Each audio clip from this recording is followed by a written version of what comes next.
is Monday, the 20th day of February 2023. Ladies and gentlemen, good morning and welcome to Prime Flash, coming to you live from My Media Prime Television. And I am Dolly Ngonde for presentation. We begin the news on a sad note as a 26-year-old girl whose name has been gotten as Sylvine Doki has been found dead in her shop in Kribi, south region of the country, over the weekend. Reports say her neighbors discovered her in her own pool of blood, from whence they alerted the forces of law and order, where investigations have been opened to ascertain the actual cause of her death. Take a listen to this report done for us by Jack Derrick. Traffic at standstill, not far from the King roundabout. We are in Kribi South region of Cameroon, where this 26-year-old girl by name Sylvine Doki has been discovered dead, lying in her own pool of blood in her shop where she used to sell dresses, her neighbors say. No one knows what actually happened before she was killed, but to many here, Sylvine Doki was a kind and calm girl. Elle était une fille gentille, joviale. Et comme c'est mon ami, je venais constamment faire mes achats d'habits là-bas. Bon.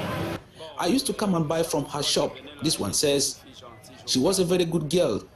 I am very touched to hear this bad news, he added. Ça me fait tellement mal. At press time, investigations were open to examine the exact cause of the death of this 26-year-old Cameroonian killed in her own shop the night of February 18, 2023. In Kribi. Her corpse has been deposited at the Kribi District Mortuary. Welcome back.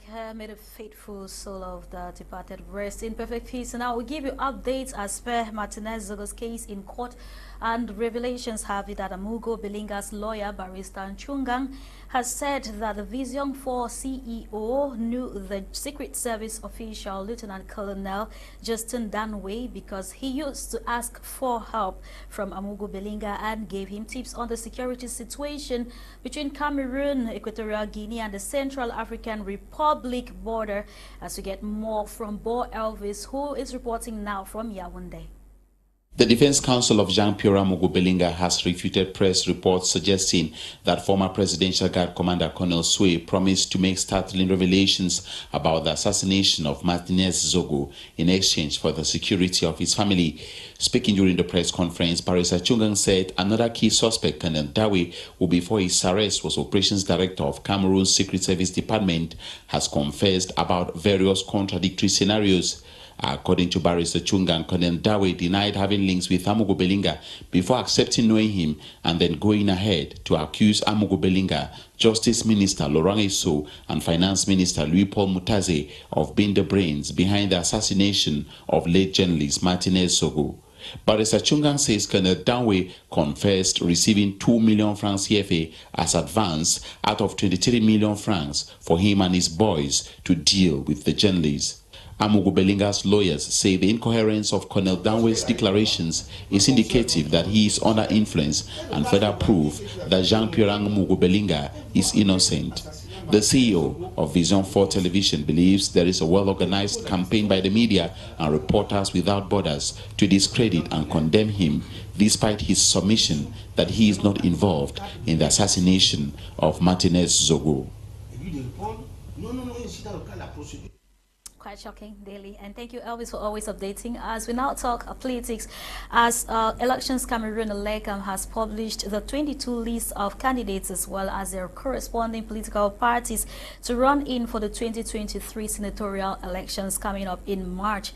The list, we are told, is contained in resolution number 002/R/Elecam/CE of February 2023. Eileen Sama will now complete this story. Members of the Electoral Board of Elections Cameroon Elecam unanimously accepted 22 lists from candidates. The chairperson of Elecam Electoral Board, Dr. Eno Abrams Egbe, while presenting the list of accepted candidates, said they arrived at the list after a careful examination of candidacy files based on provisions of the Electoral Code. Dr. Eno Egbe added that they examined A total of 32 lists of candidatures that were presented by 13 political parties for March 12, 2023 upcoming elections. It is worth highlighting that out of the 22 lists of candidates accepted from the 32, 10 belong to the CPDM party. More so, the CPDM is also the only party presenting approved candidates in all 10 regions of Cameroon.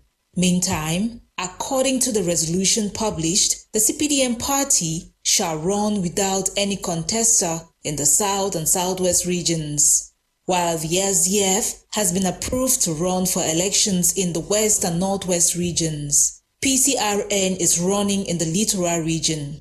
It should be noted that lists were rejected from the UPC, JDC, and UCDI parties. However, the NUDP party is presenting candidates in 4 regions of the country, while the CDU party, the CPNR, and others are stepping in to the race to pick their first ever senators.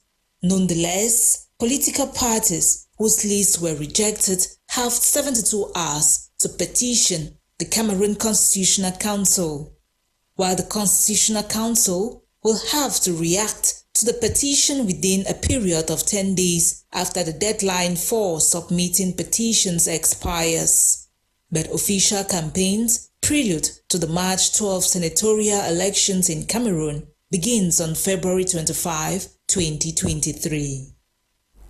That was Eileen Sama reporting there. And if you're just joining us, this is Prime Flash coming to you live from My Media Prime Television. In more news, some elements of Sector 1 of the Multinational Joint Task Force, the MNJTF, who also double as victims of the Operation Lake Sanity over in the far north region of Cameroon, have benefited from the largesse of their commander, Major General Abdul Khalifa Ibrahim. We are told in the following report how the donation exercise went through. So now I indulge you to listen to this report. In 2022, the Multinational Joint Task Force, MNJTF, carried out its biggest operation in its history, Operation Lake Sanity, which led to the death of over 800 Boko Haram fighters. The 75-day operation in the Lake Chad Basin also left 16 Cameroonian soldiers wounded, which explains the commander of the MNJTF's donation of a financial package to these victims. By the rules of the Multinational Joint Task Force, when we have operation, we have a little compensation that we give.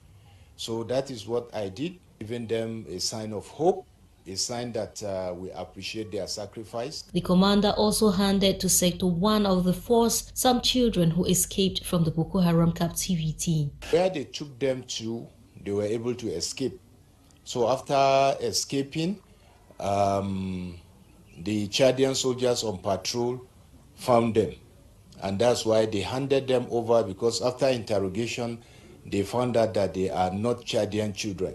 Meantime, the soldiers have been encouraged to keep combating the sect so that Boko Haram can one day become history. In related news, now in line with the fight against hate speech amongst other social ills in Cameroon, Defy Hate Now Cameroon, a non-profit making organization, has visited and donated to some schools and a disability center here in Douala with related gadgets. Now, this was during the outreach program which took place recently here, as Naivona picks up on this story from here. The upsurge in hate speech, violence, misinformation and disinformation has in recent times posed a threat to the reign of peace in the country. Reports reveal that social media has increasingly been used to incite violence, hate, mismal and disinformation against an individual or a people. It is within this backdrop that Defy Hate Now Cameroon visited some secondary schools and disability centers stationed at Bonaberi Douala Littoral region to drill students and youths on the responsible use of social media, social cohesion and dangers of hate speech, to name a few, especially towards people with special needs. At 5 now, we work to counter hate speech and violence, and we know that this particular type of children are usually subject to discrimination, they are subject to stigmatization. We even have parents who are not able to say openly that they have children with deficiencies, but we are here to encourage each and every one of them to also see beyond this disability and see an ability in their children and find ways to also harness their potentials so that we too can contribute to make Cameroon a better place. Via 2-day tour in Douala, which took place February 16 and 17, 2023, also involved media visitation and sensitization as part of commemorative activities to mark the 57th Youth Day celebration in Cameroon. And what actually inspired this visit is the fact that we just celebrated the National Youth Day, and we know this is a day when youth all over Cameroon are celebrated. They are also showcasing their talents. But we also ask ourselves, what about these children with special needs, children who need special attention, children who have deficiencies? How do they also celebrate this day? And we're happy to learn that most of them were able to join during the march past. They were able to carry out some arts and cultural activities. And today, as we saw during our visit, we realized that there are also people who have a voice. Thank you very much. Indeed, is our applauding. Now let's talk sports before we take leave of you, where the indomitable Lionesses of Cameroon have defeated Thailand during the ongoing FIFA Women's World Cup playoffs in a bid to keep their hopes alive of reaching the grand competition in July and August of this year, 2023. But first, they must have to beat Portugal coming up on Wednesday in another match. As we get more details from sports lady Magdala Eyong Bisong in the report ahead. The indomitable Lionesses of Cameroon have beaten Thailand by 2-0 at the 2023 FIFA Women's World Cup qualifiers playoff ongoing in New Zealand. The game was played at the Waikato Stadium, Hamilton, on Saturday morning.